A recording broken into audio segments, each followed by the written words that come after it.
Radyo Kapala Local News.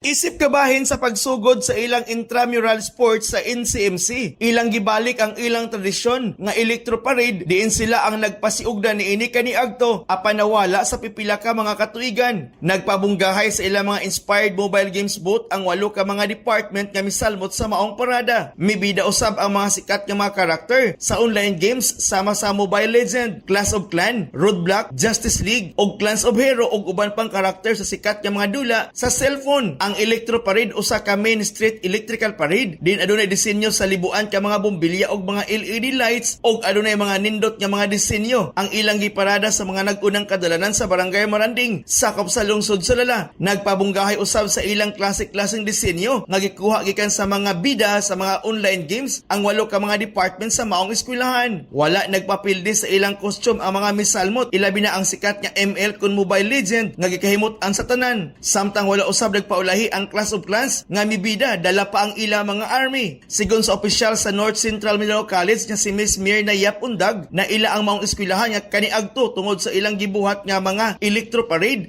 og sila usab ay nagpasiugdan niini og nawala lamang kini sa pipila ka mga katuigan. Karong tuiga ilang gibalik ang maong kalihukan ug ang makadaog nga mga department adunay mga papremyo nga ilang gihatag gikan sa maong eskwelahan. Gidugang pa sa opisyal nga kada tuig nila kining pagabuhaton og dili lamang sa concept sa mga mobile online games og sa sunod plano pa nila ang concept na usab sa Disney cartoon character ang ilang pagabuhaton.